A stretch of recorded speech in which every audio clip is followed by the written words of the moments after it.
Terça, 7 de setembro. Verso para memorizar. Ora, estas coisas se tornaram exemplos para nós, a fim de que não cobicemos as coisas más, como eles cobiçaram. 1 Coríntios 10, 6. O exemplo de descanso. Além dos exemplos que vimos, a ideia de tipos e símbolos também pode ser aplicada ao conceito bíblico de descanso.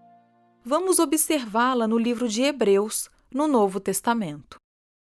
Ouça Hebreus 4, 1 a 11.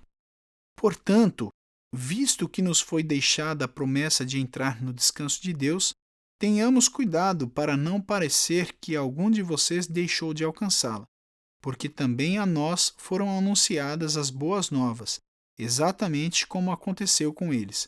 Mas a palavra que eles ouviram não lhes trouxe proveito, porque não foram unidos por meio da fé com aqueles que a ouviram. Nós, porém, que cremos, entramos no descanso conforme Deus disse. Assim, jurei na minha ira: não entrarão no meu descanso. Ele disse isso, mesmo que as obras já estivessem concluídas desde a fundação do mundo, porque em certo lugar, assim disse a respeito do sétimo dia. No sétimo dia, Deus descansou de todas as obras que tinha feito. E novamente, no mesmo lugar, não entrarão no meu descanso. Visto, portanto, que resta entrarem alguns naquele descanso e que por causa da desobediência não entraram aqueles aos quais anteriormente foram anunciadas as boas novas, de novo determina certo dia, hoje, falando por Davi muito tempo depois, segundo antes tinha sido declarado: hoje, se ouvirem a sua voz, não endureçam o coração. Ora, se Josué lhes tivesse dado descanso, não falaria posteriormente a respeito de outro dia.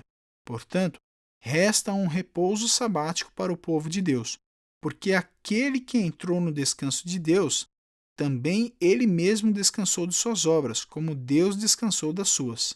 Portanto, esforcemo-nos por entrar naquele descanso, a fim de que ninguém caia, segundo aquele exemplo de desobediência. Pergunta 3. A que se refere a promessa remanescente de entrar em seu descanso?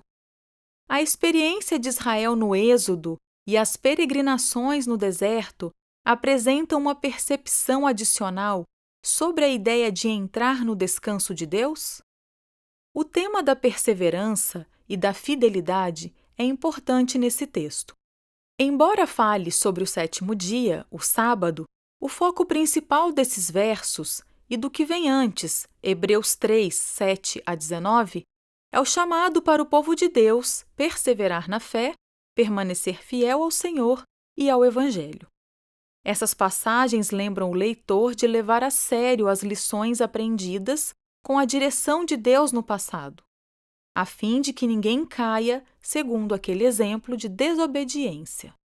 Devemos dar atenção a essa oportunidade. Israel ouviu o Evangelho, mas a palavra não lhes trouxe proveito. Em vez de ter sua fé fortalecida pela confiança e obediência, o povo escolheu a rebelião e, portanto, nunca experimentou o descanso que Deus desejava para eles. Hebreus 4:3 indica a estreita relação entre fé e descanso. Entramos em seu descanso somente quando confiamos naquele que prometeu o descanso e que pode cumprir a promessa. Ouça Hebreus 4:3. Nós, porém, que cremos, entramos no descanso conforme Deus disse. Assim, jurei na minha ira: não entrarão no meu descanso. Ele disse isso mesmo que as obras já estivessem concluídas desde a fundação do mundo. Pergunta 4. Qual era o principal problema das pessoas às quais o texto se refere? Que lição podemos extrair desse verso para nós, a quem foram anunciadas as boas novas exatamente como aconteceu com eles?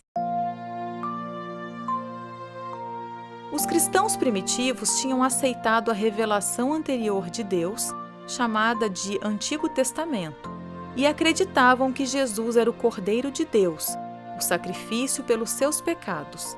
Pela fé no sacrifício, experimentaram a salvação e o descanso que recebemos nele. A compreensão do que significa ser salvo pelo sangue de Jesus nos ajuda a entrar no tipo de descanso que temos em Cristo, sabendo que somos salvos pela graça, não pelas obras?